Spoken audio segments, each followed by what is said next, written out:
너희는 여호와 우리 하나님을 높여 그의 발등상 앞에서 경배할지어다. 그는 거룩하시도다. 너희는 여호와 우리 하나님을 높이고 그 성산에서 예배할지어다. 여호와 우리 하나님은 거룩하심이로다. 하나님은 영이시니 예배하는 자가 영과 진리로 예배할지니라. 아멘.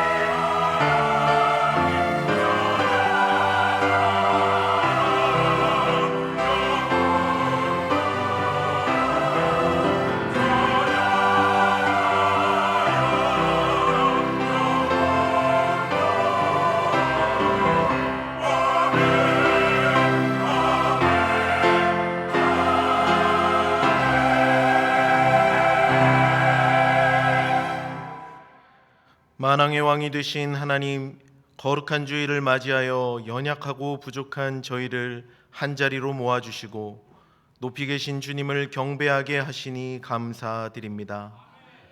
주님의 집에 거하는 자들이 복이 있다고 하신 말씀을 의지하며 예배드리오니 이 시간 주님 주시는 참된 평안과 안식을 얻게 하여 주시옵소서. 예배를 통해 우리 안에 주신 영생의 소망을 확인하게 하시고 세상에서 영생에 잇닿은 믿음의 삶을 살아가는 지혜와 능력을 얻게 하여 주시옵소서. 생명의 근원이신 예수님의 이름으로 기원하옵나이다. 아멘. 자리에서 일어나셔서 찬송 25장을 부르시겠습니다.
우리에게 영원한 생명을 허락하신 하나님, 저희들 놀라운 사랑을 받았음에도 그 은혜에 합당하게 살지 못했음을 고백합니다. 하나님은 성령을 따라 의의 길을 따를 것을 명하셨는데 우리는 죄된 육신의 본성을 따라 행하였습니다. 정결한 길을 떠나 방탕한 삶을 살았고 의의 길을 떠나 거짓된 길로 행하였습니다. 겸손을 버리고 교만하게 행하였으며 온유함을 버리고 거칠고 사나운 심령으로 살았습니다. 영생 얻은 자로 세상에 하나님의 선하심을 드러내야 하는데 오히려 세상과 함께 치우쳐 죄악의 길로 행하며 성령님을 근심케 하였습니다. 하나님, 우리의 죄를 용서하여 주시고 성령님을 따라 참 생명과 평안에 이르게 하여 주시옵소서. 이제 자비하시고 신실하신 하나님의 은혜를 구하며 우리의 죄악을 내어놓고 침묵 가운데 참회의 기도를 드립니다.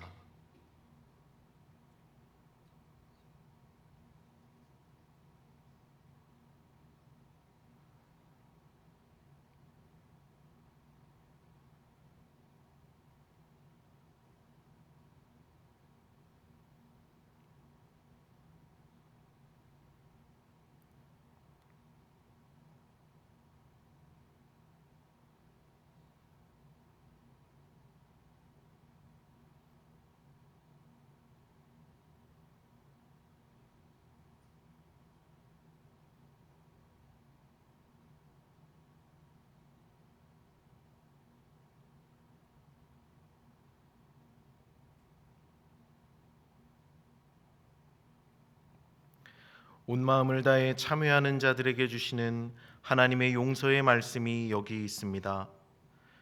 그러므로 이제 그리스도 예수 안에 있는 자에게는 결코 정죄함이 없나니 이는 그리스도 예수 안에 있는 생명의 성령의 법이 죄와 사망의 법에서 너를 해방하였음이라.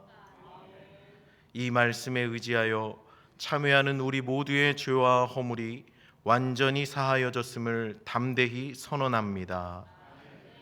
이제 죄사함의 확신을 가지고 주기도문으로 기도드립니다. 하늘에 계신 우리 아버지, 아버지의 이름을 거룩하게 하시며 아버지의 나라가 오게 하시며 아버지의 뜻이 하늘에서와 같이 땅에서도 이루어지게 하소서. 오늘 우리에게 일용할 양식을 주시고 우리가 우리에게 잘못한 사람을 용서하여 준 것 같이 우리 죄를 용서하여 주시고 우리를 시험에 빠지지 않게 하시고 악에서 구하소서. 나라와 권능과 영광이 영원히 아버지의 것입니다. 아멘.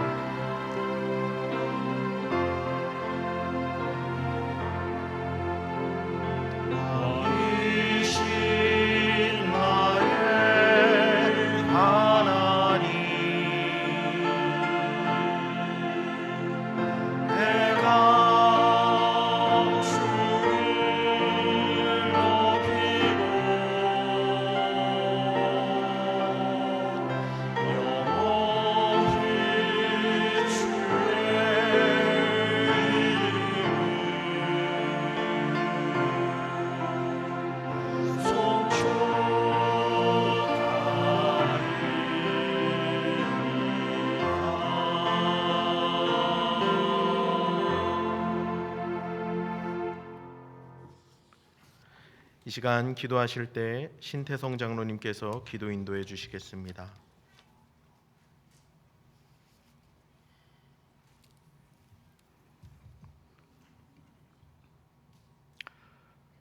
거룩하신 하나님 아버지, 오늘도 우리에게 귀한 주님의 날 허락하여 주시고 하나님의 거룩한 전으로 나올 수 있도록 은혜 베풀어 주심에 감사합니다. 한 주간도 목사님 주신 말씀처럼 보이지 않는 곳에서도 묵묵히 주의 말씀 증거하며 이웃에 선한 영향을 끼치며 살아야 했는데 항상 부족했음을 이 시간 고백하오니 주님의 온유하신 마음으로 용서하여 주시옵소서. 다시 거듭난 우리들로 하여금 늘 겸손하고 사랑이 넘치는 하나님의 백성으로 충실히 살아가도록 인도하여 주시옵소서. 공의로우신 하나님 아버지, 사회 질서가 무너지고 도덕의 가치조차도 구별하기 어려운 세상입니다. 자신의 주상만을 앞세워 서로 대립하고 분열되는 안타까운 상황이 날마다 되풀이되고 있습니다. 더 이상 이 나라가 분열되지 않게 하시고 깨어 기도하라 하신 말씀과 같이 지금은 모든 믿는 자들이 더욱 주님 앞에 무릎 꿇어 기도하게 하시옵소서. 그리하여 이제는 분열을 끝내고 주님의 긍휼과 자비가 이 나라에 펼쳐지는 행복하고 살기 좋은 복된 대한민국이 되게 하여 주시옵소서. 교회의 머리 되신 주님, 이곳 노원에 주님 축복 주셔서 상영교회를 세우셨으니 이곳을 통해 주님의 은혜가 넘치고 예수 그리스도의 향기가 가득한 교회 되도록 성령 충만함을 주시옵소서. 크고 작은 많은 모임 공동체가 생성되어서 따스한 섬김과 배려가 넘쳐나는 아름다운 공동체가 되게 하여 주시옵소서. 특별히 병상에 있는 한우들을 위한 우리의 간절한 기도가 하나님 앞에 연락하여 주사 치유의 은혜가 있어 고치시고 어루만져 주시고 온전히 회복되는 기적이 일어날 수 있도록 역사하여 주시옵소서. 살 소망을 잃어버린 성도들에게는 하나님이 만져주시고 다시 살 희망을 주시옵소서. 마음이 상한 자들이 있습니다.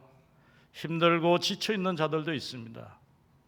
주님께서 함께하여 주시고 굳건한 믿음 주시고 다시 용기 주셔서 힘들고 어려운 시간들을 잘 이겨낼 수 있도록 은혜의 은혜를 주시옵소서. 세세 무궁토록 함께하실 하나님, 이 땅을 살아갈 다음 세대를 지켜 주시옵소서. 가정에서부터 말씀으로 세워지게 하시고 주일학교를 통하여 신앙의 영적 군사되어 하나님 나라를 굳건히 세워가는 보배로운 학생들 다 되게 하시옵소서. 2030 세대, 3040 세대들이 세상 어떤 유혹에도 무너지지 않고 하나님만 보고 살면서 주변에 선한 영향을 끼치며 살아가는 담대한 믿음 주시옵소서. 여름 성경학교를 안전하게 마치게 하시고 악한 세상 어디에도 마음 뺏기지 않도록 영적 거인들이 되게 하시니 감사합니다. 다음 한 주간 이어질 특별 새벽 기도회를 통하여 성령의 열매를 맺게 하시고 분열된 이 나라와 코로나 이후 식어가는 현장 예배 참석을 위한 하나님의 특별하심이 있게 하시옵소서. 모든 직분자와 성도들이 참여하여 뜨겁게 기도하는 복된 시간 되게 하시옵소서. 하반기 사역을 위한 모든 부서에서 충실히 준비하였습니다. 상현 바이블 아카데미, 3040 홀리버리지, 블랙시망, 상현 잉글리시 바이블 클럽 등 모든 사역들 추진될 때 하나님 함께하여 주시옵소서. 말씀으로 우리와 함께 하시는 하나님 아버지, 말씀 선포하시는 윤유한 담임 목사님에게 성령의 충만함을 부어주셔서 대언하는 말씀의 능력을 7배나 더하시고 그 말씀으로 말미암아 또 새 힘을 얻고 매일을 살아가는 용기를 얻도록 인도하여 주시옵소서. 준비된 찬양으로 하나님께 영광 올려드리는 할렐루야 찬양대의 찬양을 기뻐 받아 주시옵고 홀로 영광 받으시옵소서. 오늘도 이모저모로 섬기는 부목사님들과 보이지 않는 곳에서 헌신하시는 모든 섬김이들에게도 기쁨과 감사의 축복이 풍성하도록 은혜 주시옵소서. 모든 말씀 감사하옵고 예수님 이름으로 기도드립니다. 아멘.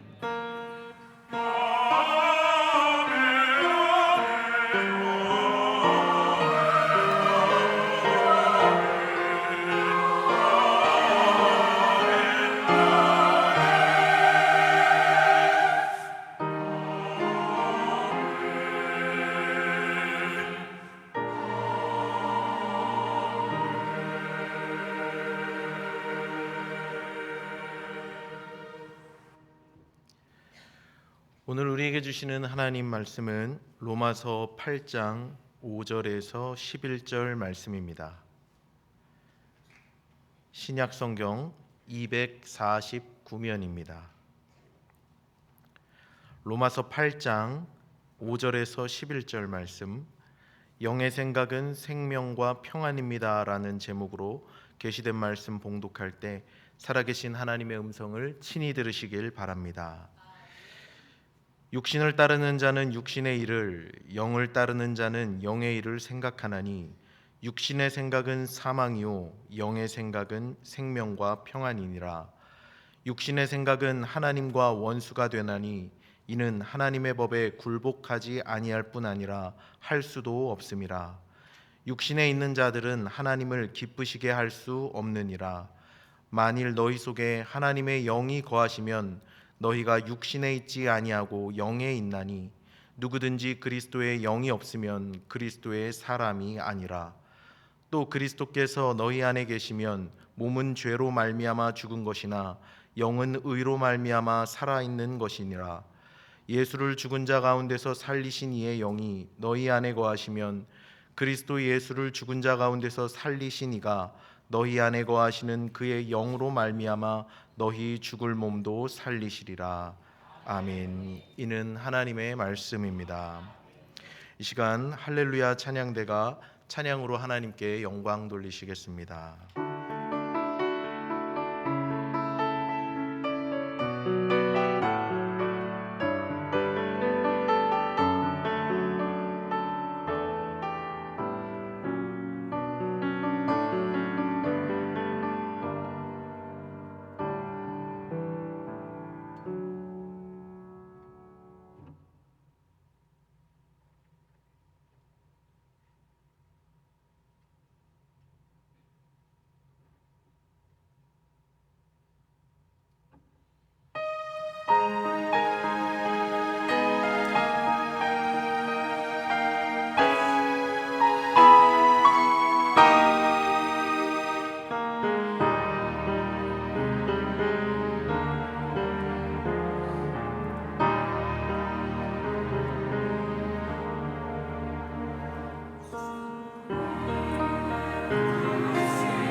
감사합니다. 하나님 귀한 영광 받으신 줄 믿습니다. 여러분 다시 한번 큰 박수로 하나님께 영광 돌리고 찬양대 축복합니다. 감사합니다.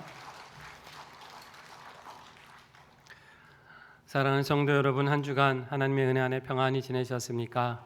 복된 주일 허락하신 하나님께 감사를 드립니다. 우리 옆에 계신 분들과 이렇게 인사 나누겠습니다. 성령님을 따라 생명과 평안을 누리시기 바랍니다.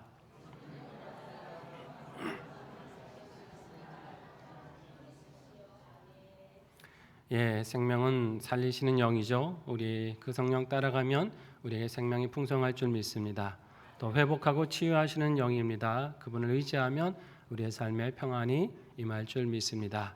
늘 이러한 믿음으로 하나님 주시는 평강의 은혜 가운데 살아가시는 상인의 성도들 되시기를 주의 이름으로 축복합니다.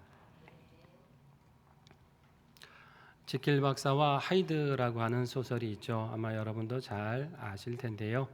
로버트 루이스 스티븐슨이라고 하는 작가가 쓴 소설입니다. 이 소설 속의 지킬 박사는 의학자이면서 과학자입니다. 아주 사회의 저명 인사예요.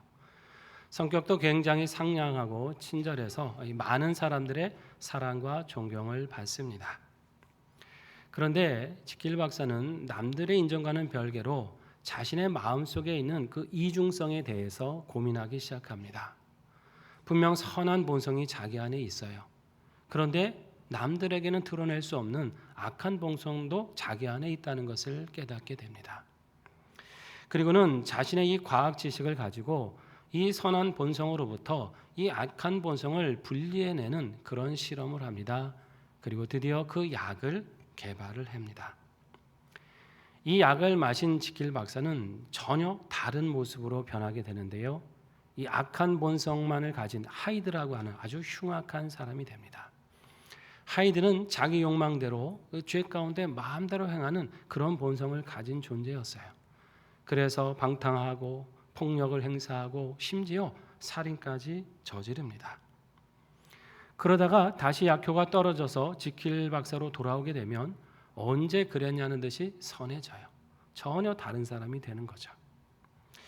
지킬 박사는 남들 모르게 이 죄악을 탐닉할 수 있다고 하는 사실에 묘한 쾌감을 느끼기 시작을 해요.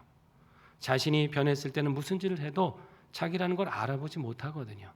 그러니까 내가 이 박사라고 하는 품위는 지키면서도 은밀하게 죄를 즐기는 일에 점점점 빠져들기 시작합니다. 자꾸 약에 손을 대는 거예요.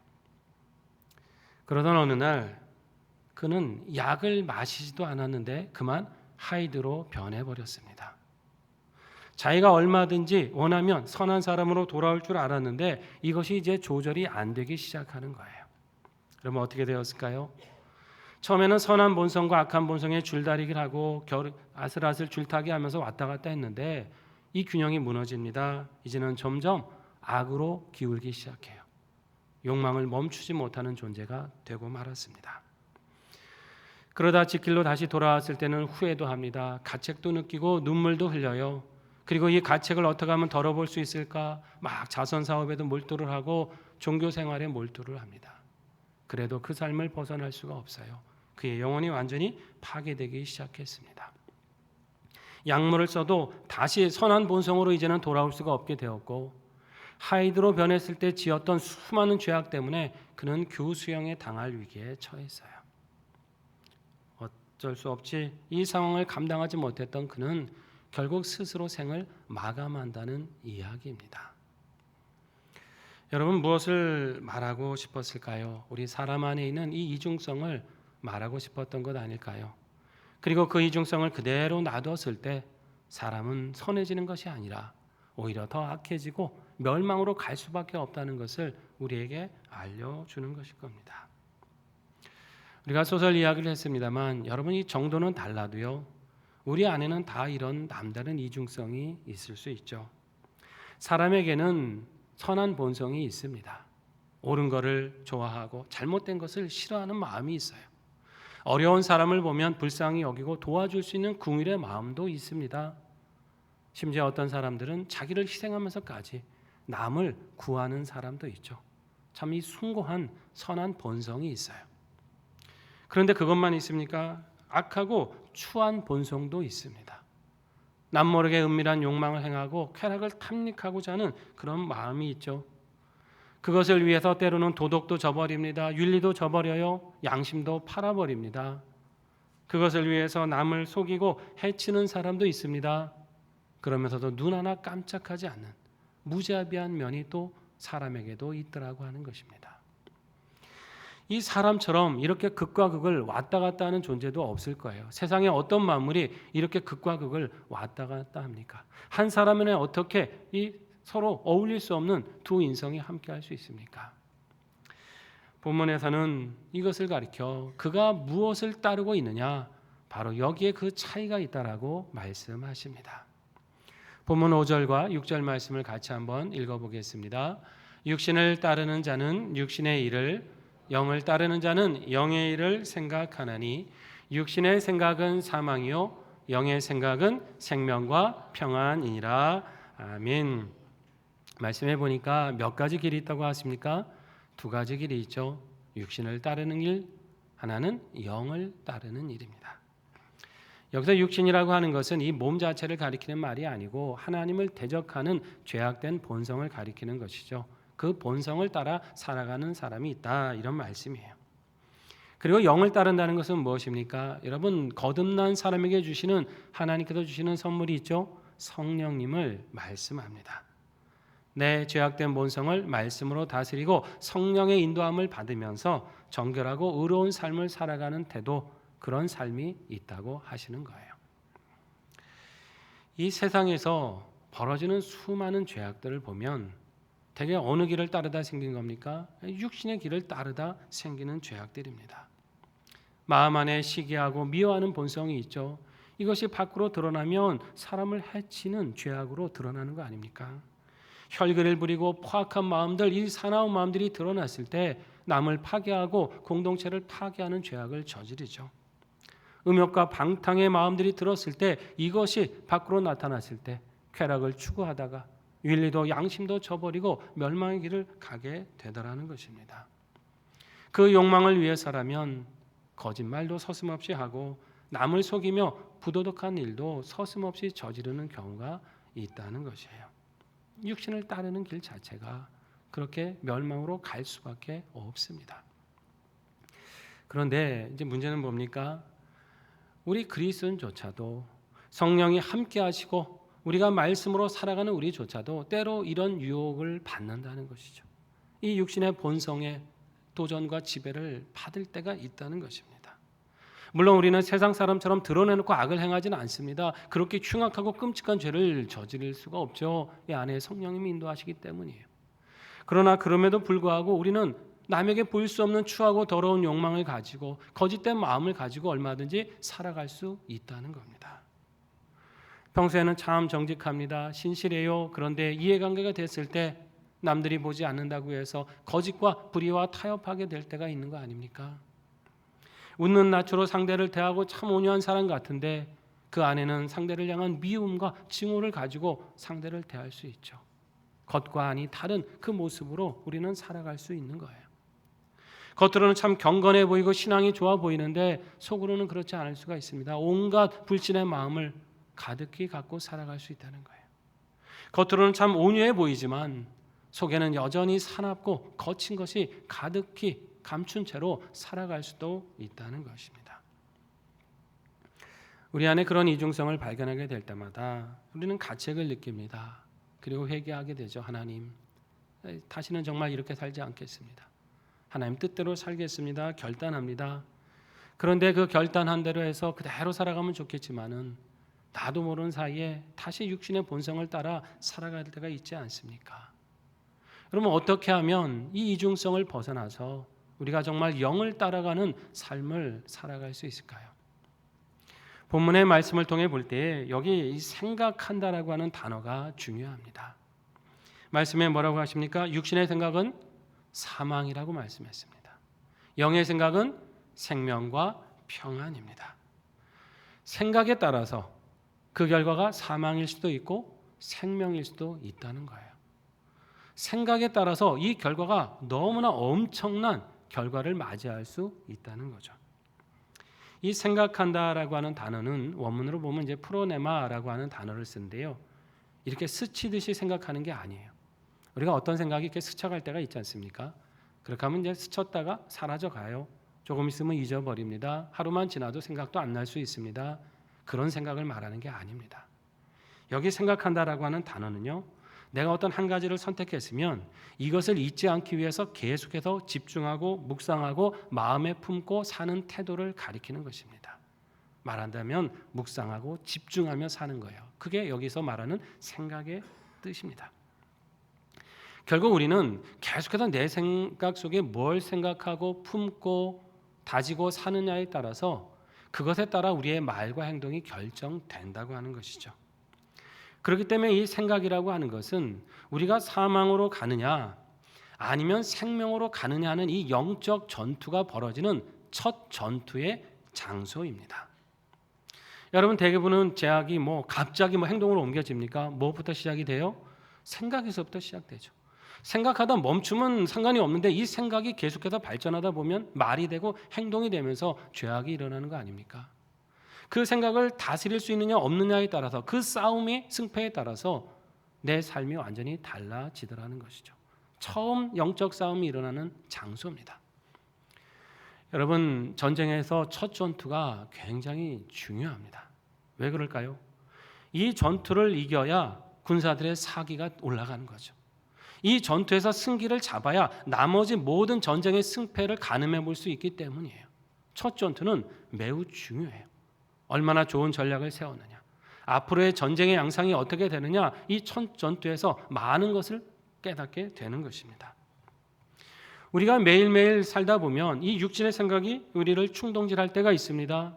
동시에 그러면 안 된다고 생각하는 성령의 음성이 우리를 들려주실 때가 있다는 것이죠. 이 첫 들어가는 이 전투에 여기에 승패가 중요하다고 하는 것입니다. 이 싸움에서 우리는 반드시 승기를 잡아야 돼요.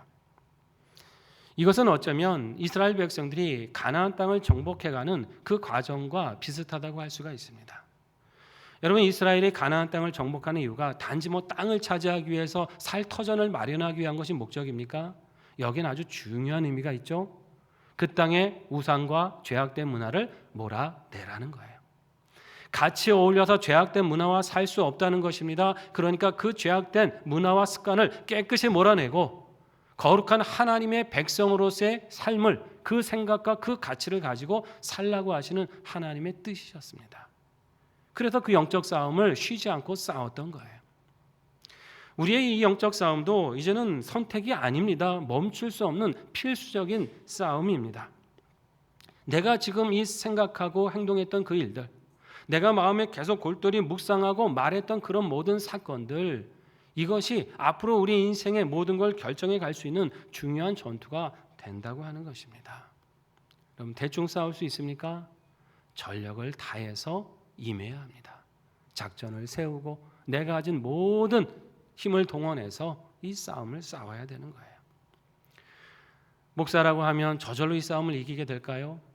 직분자라고 하면 쉽게 이 싸움을 이길 수 있겠습니까? 그게 아닙니다. 오래 신앙생활하면 척척 이 유혹과 도전이 올 때 항상 내가 이길 준비가 되어 있을까요? 그런 게 아니에요.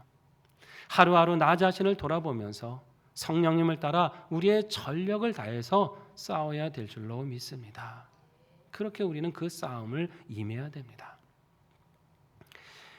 미국의 댈러스 신학교의 교수인 하워드 핸드릭스라고 하는 목사님이 계신데요. 이분이 이런 얘기를 합니다. 내가 신학교 교수라는 사실이 내 아이들에게 결코 감명을 주지 못했다. 내가 쓴 몇 권의 책이나 또 내가 전 세계를 돌면서 강연하는 것에 대해서 아이들이 경의를 표한 적이 없다. 아이들은 예수 그리스도께서 내 삶에 투영된 정도만큼만 감명을 받았다.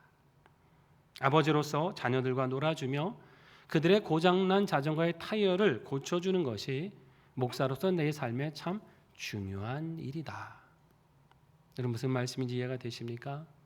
이분은 학생들에게 존경받는 교수예요. 교인들에게 사랑받는 목사입니다. 세계 곳곳을 돌아다니며 강연하는 유명 인사입니다. 그런데 그런 대단해 보이는 외적 조건들이요, 자녀들이 아버지를 존경하는 데는 아무런 도움이 되지 않다라는 거예요. 쓸데가 없더라는 겁니다. 오직 예수님을 닮은 모습을 아버지에게서 봤을 때만이 자녀들이 감명을 받더라는 거예요. 그 성품 닮아서 자녀들에게 사랑과 자비와 인자로 대해주고 함께 하나님의 사랑 안에서 그렇게 교제했던 그 모습만이 아이들에게 남더라고 하는 것이죠. 저도 이거를 보면서 좀 제 자신을 많이 좀 돌아보게 되었는데요. 참 여러분, 우리 모두 이런 면들이 있지 않겠습니까? 여러분, 우리 안에 이런 이중성들이 있어요. 그런데 이 이중성에 대해서 우리는 결코 가볍게 생각해서는 안 됩니다. 이게 참 심각한 거구나. 어떻게든 변화받기 위해서 힘써야 되는 것이에요. 어떻게 해야 됩니까? 늘 생각해야 됩니다. 내 마음속에 하나님을 늘 생각하고 계셔야 돼요. 그 말씀에 집중하고 계셔야 됩니다. 그분의 선한 뜻이 무엇인지를 내가 날마다 살피고 거기에 머물도록 힘써야 되는 거예요. 내 마음에 스쳐가는 생각이 아니라 자리 잡고 심어지고 뿌리 내려 열매를 맺기까지 계속해서 그 말씀에 집중을 해야 되는 겁니다. 우리가 세상이 점점 악해진다, 개탄합니다. 점점 왜 사람들의 심령이 이렇게 각박해지냐, 참 우려가 돼요. 참 마음이 안타깝죠. 그런데 어쩌면 이 세상은요, 이 더 악해지는 것은 좋은 삶의 본을 서로 보지 못하기 때문에 더 그렇게 악하게 가고 있는지도 모릅니다. 여러분, 세상에서 들려오는 소식들이 주로 어떤 소식이에요? 좋지 못한 소식들, 범죄의 소식들, 나쁜 각박한 심령에서 일어나는 여러 가지 사건 사고들, 이 좋지 않은 얘기들이 자꾸 들려지니까 사람들 마음속에 이제 그런 것이 알게 모르게 스트레스도 되고 알게 모르게 영향을 주는 거죠.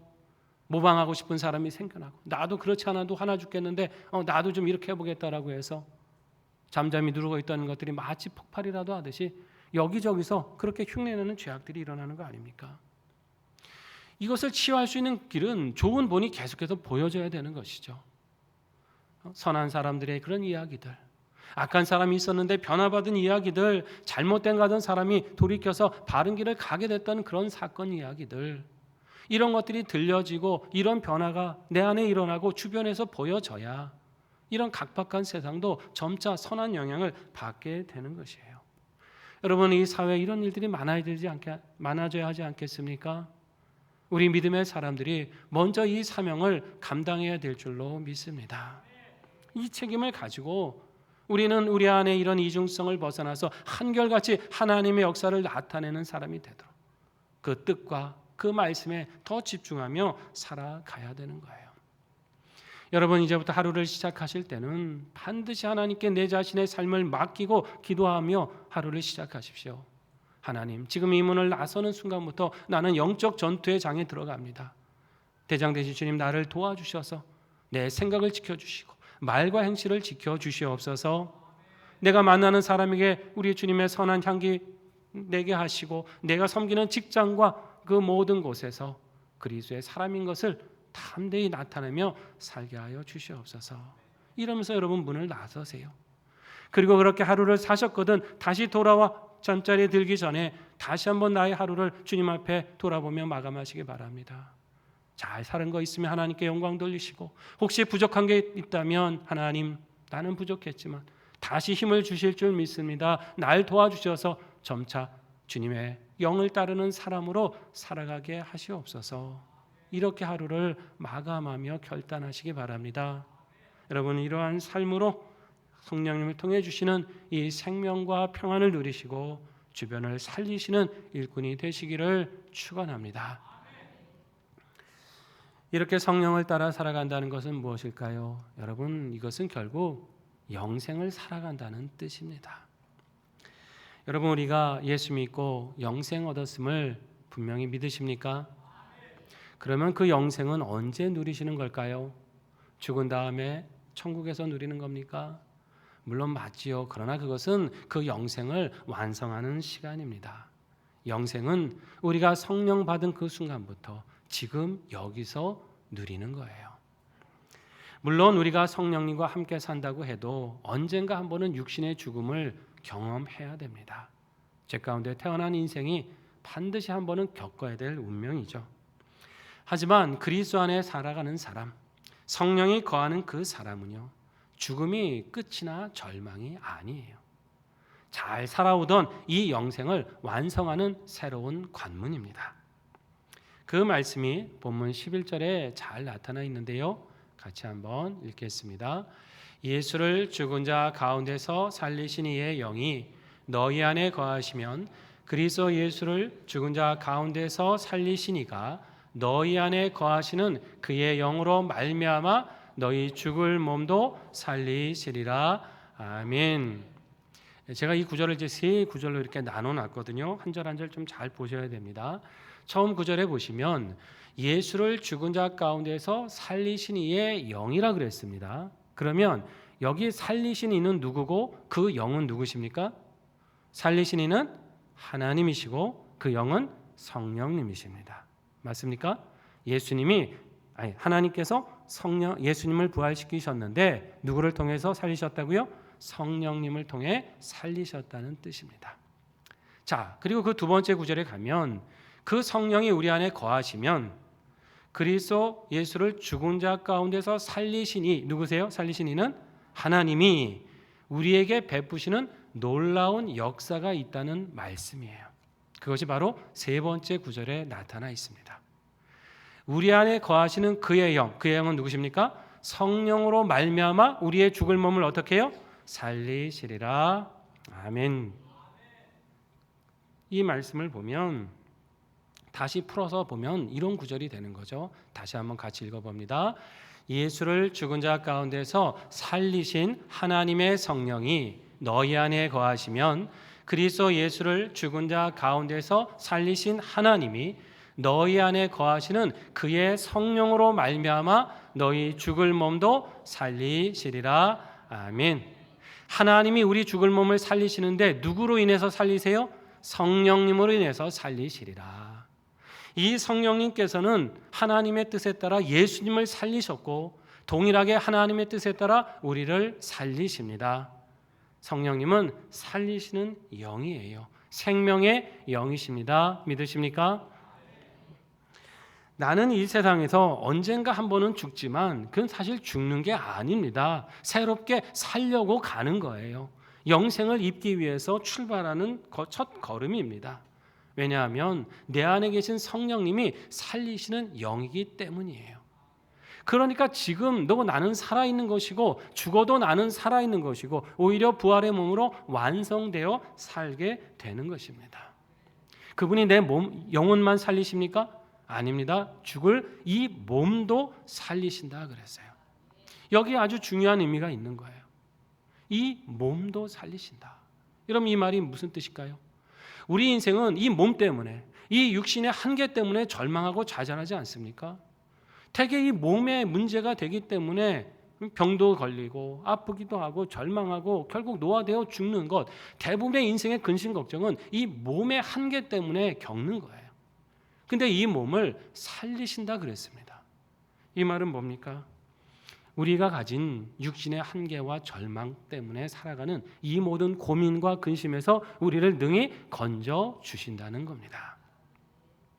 여러분, 우리는 내 안에 있는 이 죄된 본성, 육신을 따라가고 싶은 이 본성 때문에 고민하고 좌절하잖아요. 내가 왜 이럴까? 왜 난 이것밖에 안 될까? 하나님 앞에 우리는 이렇게 스스로 절망할 때가 있습니다. 그러나 죽을 몸을 살리시는 성령이 우리와 함께 하시기 때문에 여러분 성령을 따라 살아가면 능히 성령님은 우리의 이 죄된 본성을 이기게 하십니다.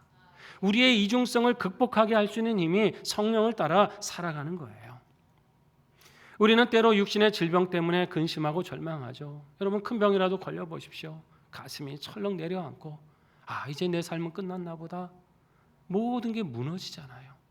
그러나 이 죽은 몸을 살리시는 성령님이 우리와 함께 하시는 거 아닙니까? 그분을 의지하면 그분은 우리의 병든 몸도 능히 고치시고 우리의 삶을 새롭게 하십니다. 남에게 상처받는 말, 심한 말을 들을 때 우리의 삶은 무너지죠. 마음이 무너지고 절망하고 눈물 납니다. 상하고 찢겨요. 그러나 우리를 살리시는 성령님은 그 모든 아픔에서도 우리를 치료해 주시고 우리를 고쳐 주시는 거예요. 그분을 의지하면 죄인이 살아나고 그분을 바라보면 쓸모없는 인생이 가치 있는 인생이 됩니다. 그분을 모시고 살아가면 허무한 인생이 소망을 찾는 것이고 무기력한 인생이 새 힘을 얻는 거예요. 우리 죽을 몸을 살리시는 그분과 함께 살아가기만 한다면 우리는 늘 새롭게 살아가는 겁니다. 여러분, 이렇게 살리시는 성령을 따라서 날마다 새 힘을 얻어 살아가실 수 있기를 바랍니다. 아름다운 죽음을 위한 안내서라고 하는 책이 하나 있습니다. 14년간 이화여대 부속 호스피스 병동에서 봉사했던 최하숙 소장이 쓴 책인데요. 그녀는 그 일상에 자신이 그 돌봤던 환자들의 경험, 그 임상 경험을 이 책에 담아내고 있습니다.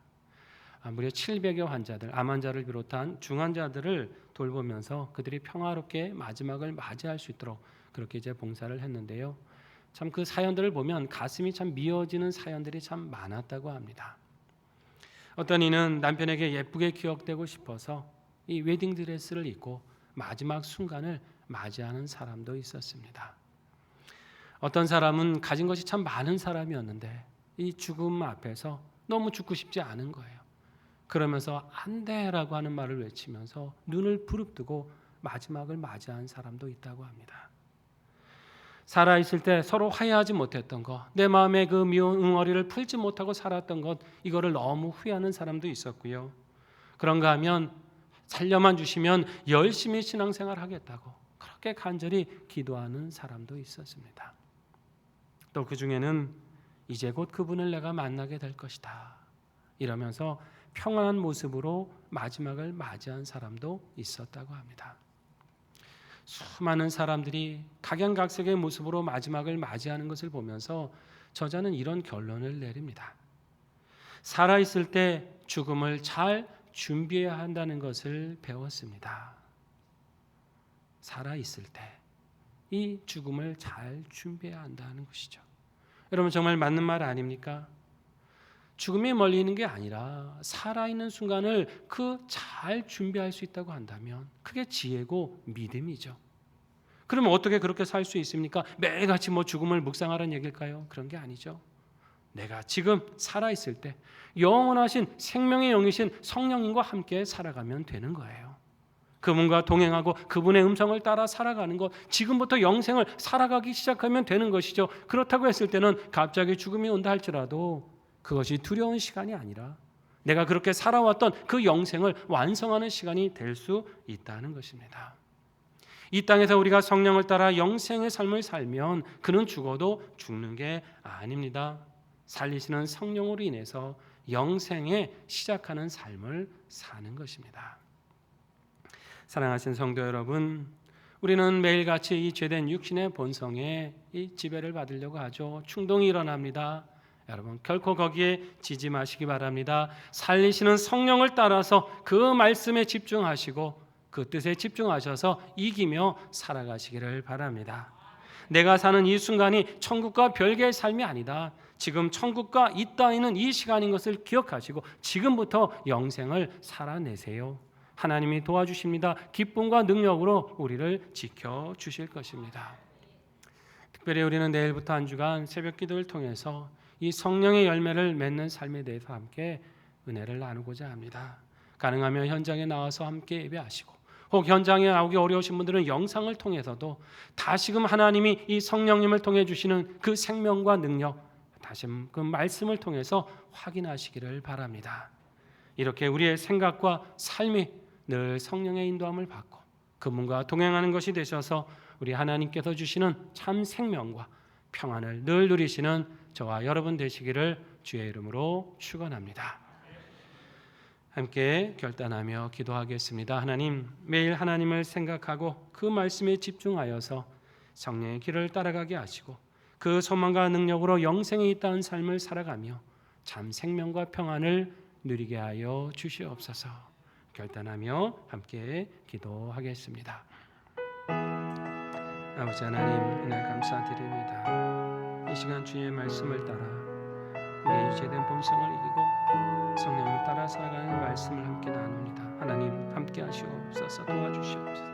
육신의 죄악의 충동이 일어나는 모든 죄악들 가운데 하나님이 영적 전투의 첫 싸움에서 늘 말씀으로 이기게 하시고 하나님을 생각하게 하시고 주의 뜻을 바라보게 하소서.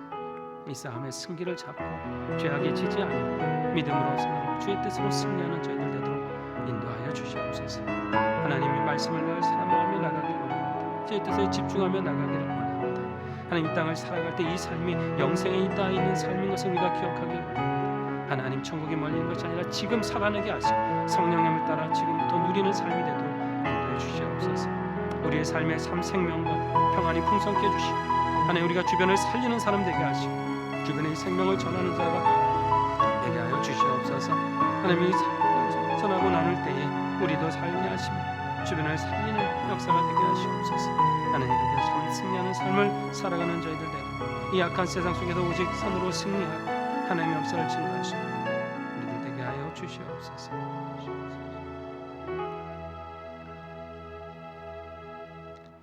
하나님 매일같이 일어나는 영적 전투에서 늘 말씀을 묵상하고 주님께 집중함으로 이 모든 죄악을 이기게 하여 주시며 영생에 있다는 삶을 지금부터 살아감으로 참 생명과 평안을 누리게 하여 주시옵소서.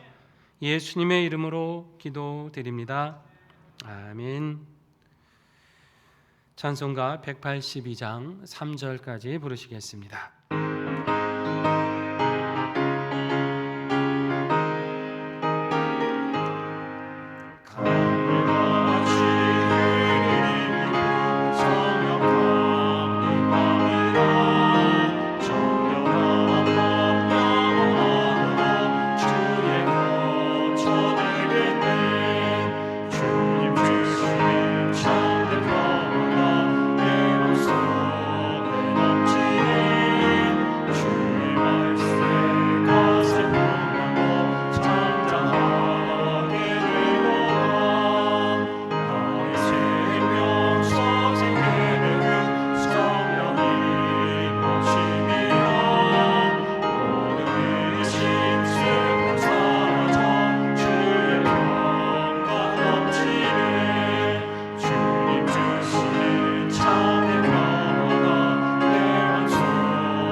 거룩하신 하나님, 우리에게 영생을 허락하시고 성령님을 보내사 복된 소망과 능력으로 살게 하시니 감사드립니다. 성령님을 따라 늘 의의 길로 행하게 하여 주시옵소서. 하나님을 묵상하고 그대로 순종하여서 우리 말과 행실이 하나님께 기쁘게 연락되게 하시고 지금 이 땅에서 살아가는 모든 순간들이 영생을 누리는 기쁨의 시간이 되게 하여 주시옵소서. 주님, 이제 하반기 사역을 시작하고자 합니다. 우리의 계획이 아닌 하나님의 섭리를 이루어 주시옵소서. 주님을 사모하고 모이는 모든 자리마다 예비하신 풍성한 은총을 내려 주시옵소서. 내일부터는 한 주간 성령의 열매를 맺으라는 주제로 말씀을 나누고자 합니다. 성령 하나님께서 우리 각 사람의 마음을 주장하시어 말씀대로 결단케 하시고 그렇게 살아갈 수 있는 힘과 능력을 덧입혀 주시옵소서. 이 시간 모든 것 감사하며 주 앞에 구별하여 예물 드립니다. 물질만 드리는 것이 아니라 이 예물 안에 우리 마음의 중심과 정성을 담아 드리오니 주님 기쁘게 받으셔서 하나님의 나라를 이루어 주시옵소서. 드리는 손길마다 복 내려 주시며 주 앞에 드리기를 구하는 자마다 그 손에 풍성한 결실을 허락하여 주시옵소서. 주님은 우리에게 많은 은사를 베풀어 주셨습니다. 우리에게 주신 것으로 이 모양 저 모양으로 여러 곳에서 헌신할 때마다 하나님의 큰 역사 나타내 주시고 우리 삶에는 평강과 형통함으로 내리워 주시옵소서. 힘든 세상을 살아가는 우리 상인의 가정들 지켜주시기를 간구합니다. 안전하게 하시며 영육간에 강건케 하여 주시옵소서.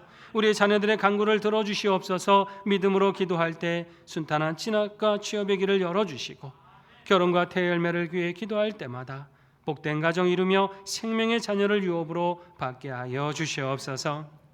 먼 곳으로 군복무로 또 유학으로 출타한 자녀들 건강과 안전으로 지켜주시고 선한 사람 선한 환경을 만나는 복을 주시며 어디서나 믿음 잃지 않고 주님과 더불어 승리하는 자녀들 되게 하여 주시옵소서.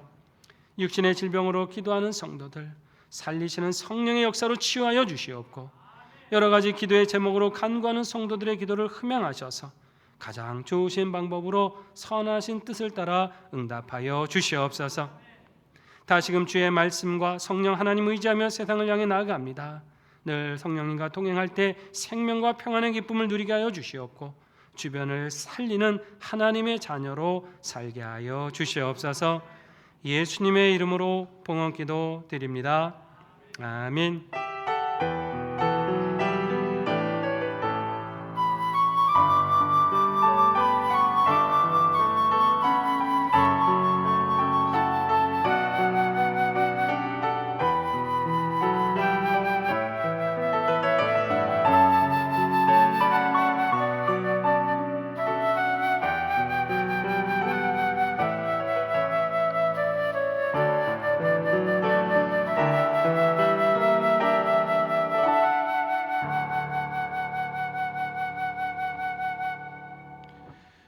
교회 앞에 소식 전해드립니다. 우리 내일부터는 한 주간 가을맞이 특별 새벽기도회로 모입니다.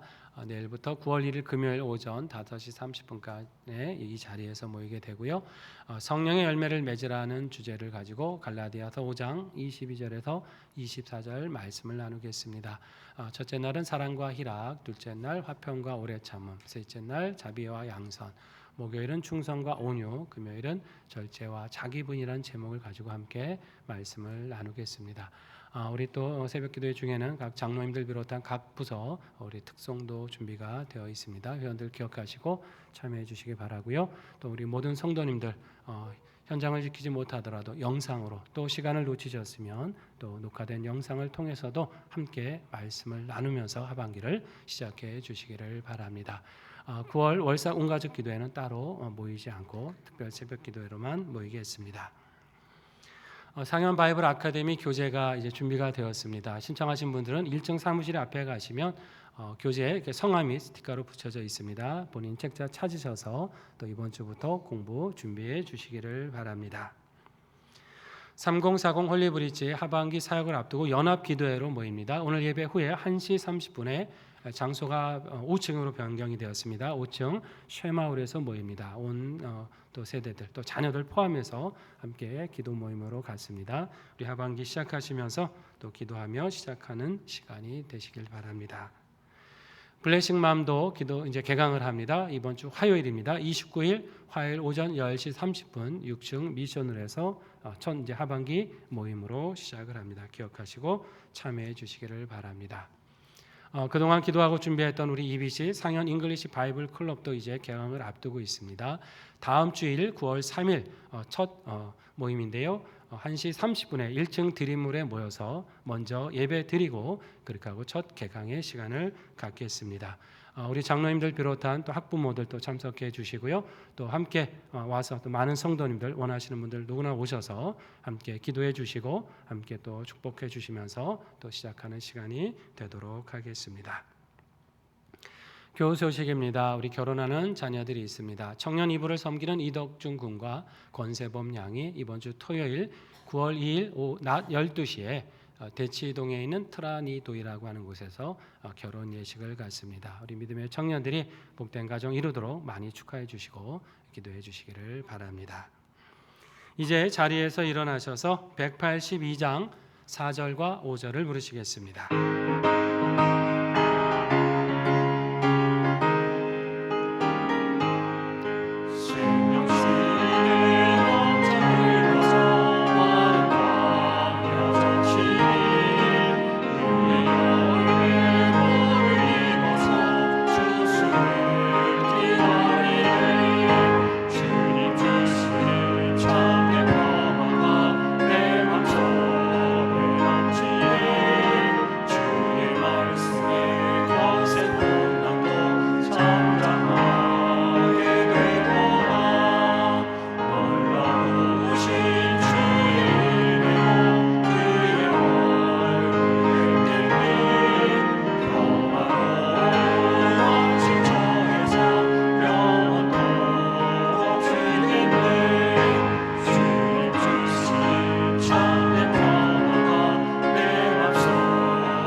지금은 우리 주 예수 그리스도의 은혜와 하나님 아버지의 크신 사랑과 성령님의 인도하심과 교통하심이 하나님의 말씀을 집중하여 그 뜻에 순종함으로 성령을 따라 살아서 하나님 주시는 참 생명과 평안을 누리며 살아가기를 기도하시는 사랑하시는 상연의 모든 성도들 위에와 성도들의 각 가정과 일터와 산업 위에 사랑하는 한국 교회와 우리나라와 세계 민족 위에 이제로부터 영원히 함께 계시옵기를 간절히 축원하옵나이다.